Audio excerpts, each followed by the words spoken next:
Imagine करो आप इतने काम हो कि लोग तुमसे डरने लगे। जब तुम्हारे चारों तरफ लोग पैनिक कर रहे हो, डर रहे हो, ओवर रिएक्ट कर रहे हो, लेकिन तुम शांति से एक मूर्ति की तरह खड़े हो। ये स्टेट ऑफ माइंड तब आती है जब आपको रियलाइज होता है कि दुनिया का शोर आपकी इनर पीस को तब तक टच नहीं कर सकता जब तक आप उसे परमिशन ना दें। स्टोइसिज्म का सबसे बड़ा रूल यही है, आपका दिमाग एक कीला है। आप चाहे तो इसमें थॉट्स का कचरा आने दें या इसे एक शांत समंदर बना लें। आज से रिएक्शन बंद और ऑब्जर्वेशन शुरू। हाँ, मुझे पता है कि 99% लोग इस वीडियो को स्किप कर देंगे, लेकिन जो 1% एंड तक बना रहेगा उसी को ये स्टेट ऑफ माइंड प्राप्त होगा और वाकई में उसके लाइफ का कंट्रोल उसके हाथ में होगा। फेज 2, कंट्रोल का चक्रव्यूह। कभी सोचा है कि हम जिंदगी में इतना स्ट्रेस क्यों लेते हैं? क्योंकि हम उन चीजों को कंट्रोल करने की कोशिश करते हैं जो हमारे हाथ में नहीं है। हम चाहते हैं कि सामने वाला इंसान हमारे हिसाब से सोचे, ट्रैफिक तुरंत क्लियर हो जाए, मौसम हमारे मूड के मुताबिक चले और लोग हमारे बारे में सिर्फ अच्छी बातें करें।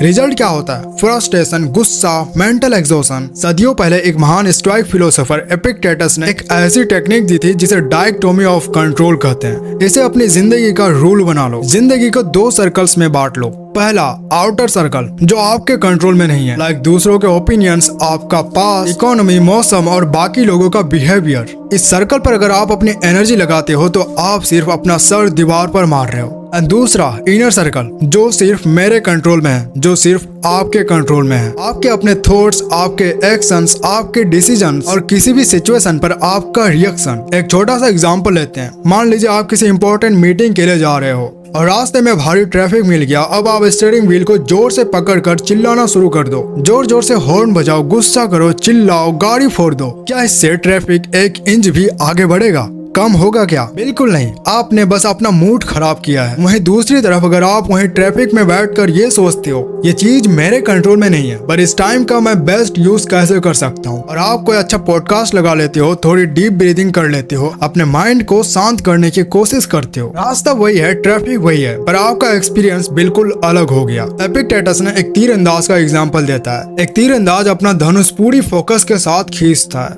अपना बेस्ट एम बनाता है और तीर छोड़ देता है। एक बार जब तीर हवा में निकल गया तो वो उसको कंट्रोल नहीं कर सकता। हवा का रुख बदल सकता है, आंधी आ सकती है या फिर कुछ भी हो सकता है। उसका काम था निशाना लगाना और धनुष चलाना। एक वाइस इंसान तीर के टारगेट पर लगने या ना लगने का स्ट्रेस नहीं लेता। उसे इस बात का खुशी होती है कि उसने अपना 100% एफर्ट दिया था। इसलिए आज से उन बातों की चिंता करना छोड़ दो जो आपके बस में नहीं है। अपनी सारी एनर्जी सिर्फ अपना इनर सर्कल पर लगाओ। एंड अभी जो थंबनेल देखकर आपने जो क्लिक किया है उसको भी मैं डिटेल में समझाने वाला हूँ, लेकिन ये फेज 3 के बिना वो काम नहीं करेगा। इमोशंस का रिमोट कंट्रोल। देखो, जिंदगी में कुछ दिन धूप वाले होते हैं, कुछ दिन बारिश या तूफान वाले। हमारे इमोशंस भी बिल्कुल मौसम की तरह होते हैं। कभी गुस्सा, कभी उदासी, कभी खुशी, तो कभी एंग्जाइटी, कभी स्ट्रेस। ये कांस्टेंट नहीं है कि अगर तुम गुस्सा हो तो हमेशा गुस्से में ही रहोगे। ये इमोशंस आते हैं और चले जाते हैं, लेकिन दिक्कत तब शुरू होती है जब हम अपने इमोशंस को अपनी आइडेंटिटी बना लेते हैं कि मैं गुस्से वाला इंसान हूँ, मुझे हमेशा गुस्सा आता है। हम उस इमोशन के अंदर पूरी तरह डूब जाते हैं। हम अपने दिमाग के अंदर के शोर से परेशान होते हैं, बाहर की दुनिया से नहीं। अगर आपको एक अनशेकेबल काम इंसान बनना है तो आपको ये समझना पड़ेगा कि आप अपने इमोशंस नहीं हो, आप उन इमोशंस को ऑब्जर्व करने वाले ऑब्जर्वर हो। आप उस घर के अंदर बैठे हो जो विंडो से बाहर चल रहे तूफान को देख रहे हैं। आप खुद वो तूफान नहीं हो। देखो, जिंदगी में जब भी कोई ऐसा सिचुएशन आए जो आपको अंदर से हिला कर रख दे, जब गुस्सा या डर पीक पर हो, तो ये फॉर्मूला यूज करना, स्टॉप। स्टॉप का एस ही स्टॉप है। जैसे आपको महसूस हो कि दिमाग ओवर रिएक्ट कर रहा है या कोई नेगेटिव फीलिंग आ रही है तो वहीं रुक जाओ। अपने दिमाग में ये जोर से बोलो, स्टॉप। ये वर्ड आपके इमोशनल एस्पायरर को एक झटके में ब्रेक लगा देता है। अब स्टॉप में टी आता है। टी मतलब टेक अ ब्रीथ। एक गहरी सांस धीरे धीरे अंदर लो और फिर धीरे धीरे बाहर छोड़ो। ये लंबा एक्सेलेशन आपके नर्वस सिस्टम को ये सिग्नल भेजता है कि आप सेफ हो और आपका बॉडी का पैनिक मूड ऑफ होने लगता है। अब स्टॉप में ओ आता है, मीन्स ऑब्जर्व। अब अपनी फीलिंग्स को एक थर्ड पर्सन की तरह देखो, बिना किसी जजमेंट के सोचो कितनी इंटरेस्टिंग बात है कि मुझे अभी गुस्सा आ रहा है, इसके पीछे ट्रिगर क्या था, ये इमोशन मुझे क्या बताने की कोशिश कर रहा है। अब स्टॉप का पी मतलब प्रोसेस्ड विद इंटेंशन। अब जब आपने अपने और उस इमोशन के बीच में एक गैप क्रिएट कर लिया है तो कॉन्शियसली डिसाइड करो कि यहाँ सबसे बेहतर स्टेप क्या होगा। अब आप रिएक्ट नहीं करोगे बल्कि एक इंटेलिजेंट रेस्पॉन्स दोगे। एक और जरूरी बात है कि रिसर्च ये कहती है किसी भी इमोशन की जो केमिकल वेव हमारी बॉडी में आती है उसकी फिजिकल लाइफ सिर्फ 90 सेकंड्स की होती है। अगर आप उसके बाद भी गुस्से में या सैड हो तो इसका मतलब यह है कि आप खुद अपने दिमाग में वो पुरानी बातें सोच सोच कर उस आग में घी डाल रहे हो। Now face 4। जिंदगी में जब कोई बड़ा झटका लगता है, जॉब छूट जाना, बिजनेस में लॉस हो जाना या किसी अपने का दूर हो जाना, ज्यादातर लोग महीनों तक उस ट्रॉमा या दुख के अंधेरे में फंसे रहते हैं। पर एक ऐसी एडवांस साइकोलॉजिकल टेक्निक है जो आपको विक्टिम माइंडसेट से निकाल कर एक स्टूडेंट ऑफ लाइफ बना देती। इसे कहते हैं रिवोल्यूशनरी ग्रेटिट्यूड। इस इमेज में जो आप दो कैरेक्टर्स देख रहे हैं, एक तरफ वो इंसान जो गुस्से में चिल्ला रहा है, बिल्कुल काम है और कैलकुलेटिंगली वहाँ खड़ा है, जब सामने वाला गुस्से में अपना कंट्रोल खो रहा है तब आपकी आंखों में एक ऐसा विजन होना चाहिए जो सिर्फ प्रॉब्लम नहीं बल्कि उस प्रॉब्लम के अंदर छुपा हुआ हिडन गिफ्ट को समझ सके। इसका एक रियल एग्जाम्पल देखिए। एक सारा नाम की औरत थी जो 12 साल से एक ही कंपनी में काम कर रही थी। अचानक उसे जॉब से निकाल दिया गया। शुरू के कुछ हफ्ते वो पूरी तरह टूट चुकी थी, पर फिर उसने एक अलग सवाल पूछना शुरू किया, सिचुएशन में मैं किस चीज के लिए ग्रेटफुल हो सकती हूँ। सुनने में पागलपन लग सकता है कि जॉब जाने पर कैसा ग्रेटफुल,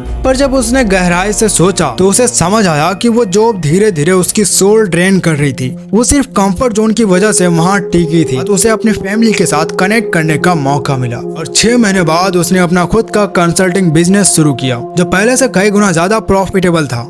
उसने बाद में कहा था कि जॉब से निकलना मेरी जिंदगी की सबसे बेस्ट चीज थी। इसे कहते हैं बेनिफिट फाइंडिंग विजन। अब इसका मतलब ये नहीं है कि आप बुरी चीजों को भी अच्छा बोलो। इसका मतलब है अपने दिमाग को ट्रेन करना ताकि आप कोई भी मुश्किल से मुश्किल सिचुएशन में कोई भी ग्रोथ अपॉर्चुनिटी या फिर कोई भी लेसन लेके जा सको और उससे अनएक्सपेक्टेड बेनिफिट निकाल सको। आज से रात में सोने से पहले ये जरूर लिखना और खुद को इन सवालों से चैलेंज करना। नंबर 1, आज मुझे ऐसी कौन सी सबसे बड़ी मुश्किल का सामना करना पड़ा और मुझे उससे क्या सीख मिला। एंड नंबर 2, आज ऐसी कौन सी चीज थी जो प्लान के अकॉर्डिंग बिल्कुल नहीं हुई पर शायद मुझे उसने किसी बड़ी मुश्किल में फंसने से बचा लिया। नंबर 3, आज किस इंसान ने मुझे फ्रस्ट्रेट किया और उसके उस बिहेवियर से मुझे पैशंस या स्ट्रेंथ सिखाने में कैसे मदद किया। जब आप इस प्रैक्टिस को अपने डेली रूटीन का हिस्सा बना लेते हो, चाहे कैसा भी सिचुएशन आ जाए, चाहे किसी का भी रिजेक्शन आ जाए, आपको तोड़ नहीं पाएगा। आप उस विक्टिम से उठकर उस शख्स की तरह बन जाते हो जो इस इमेज में आपको दिख रहा है, जिसे दुनिया के सोर्स से कोई फर्क नहीं पड़ता क्योंकि आप अंधेरे में भी गोल्ड ढूंढना सीख चुके हो। Phase 6, resilience. देखो, एक कड़वी सच्चाई एक्सेप्ट कर लो। जिंदगी में तूफान आएंगे, सेटबैक्स मिलेंगे और लोग तुम्हें डिसअपॉइंट करेंगे। ये एक ऐसी रियलिटी है जिससे तुम भाग नहीं सकते। असल सवाल ये नहीं है कि ये सब तुम्हारे साथ होगा या नहीं, बल्कि सवाल यह है कि जब ये होगा तब तुम्हारा रिएक्शन कैसा होगा। यहीं पर जरूरत पड़ती है मेंटल रेजिलियंस की।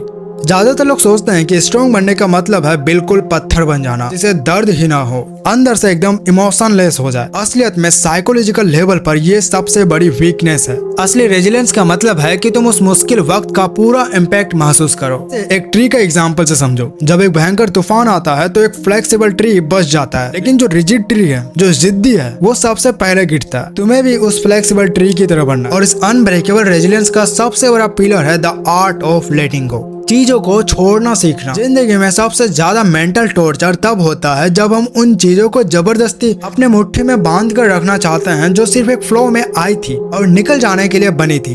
हम पास्ट के हर्ट्स, रिग्रेट्स और उन फेलियर्स को एक भारी बैग की तरह अपने दिमाग में लेके घूमते हैं। हम आने वाले कल की चिंता और डर में अपने आज के सुकून को बर्बाद कर देते हैं, उन सिनेरियोस को इमेजिन करके जो शायद कभी सच होंगे ही नहीं। हम उन लोगों की इमोशंस और चॉइसेस को कंट्रोल करने की कोशिश करते हैं जो हमारे हाथ में नहीं है। मार्कस ऑरेलियस ने समझा था, ये दुनिया और इसके हर एक पल टेम्पररी है, कुछ भी हमेशा के लिए नहीं है। जब तुम इस इम्परमानेंस को डीपली एक्सेप्ट कर लेते हो तो तुम उन फेलियर्स को, उन एक्सपेक्टेशंस को और पास्ट के विजन्स को लेट गो करना शुरू कर देते हो। लेटिंग गो का मतलब हार मानना या वीक होना नहीं होता। इसका सीधा सा मतलब यह है कि तुमने अपने एनर्जी उन चीजों पर वेस्ट करना बंद कर दिया है जिन्हें तुम बदल नहीं सकते। तुम्हारा फोकस इतना शार्प हो गया है कि तुम अपनी सारी ताकत सिर्फ वहां लगाते हो जहां तुम्हारा कंट्रोल में है। तुम एक ऐसा शख्स बन जाते हो जिसे बाहर का शोर डिस्टर्ब नहीं कर सकता। तो होप ये वीडियो आपको अच्छा लगा होगा एंड ऐसे वीडियोस के लिए इस चैनल को सब्सक्राइब कर देना, वीडियो को लाइक कर देना।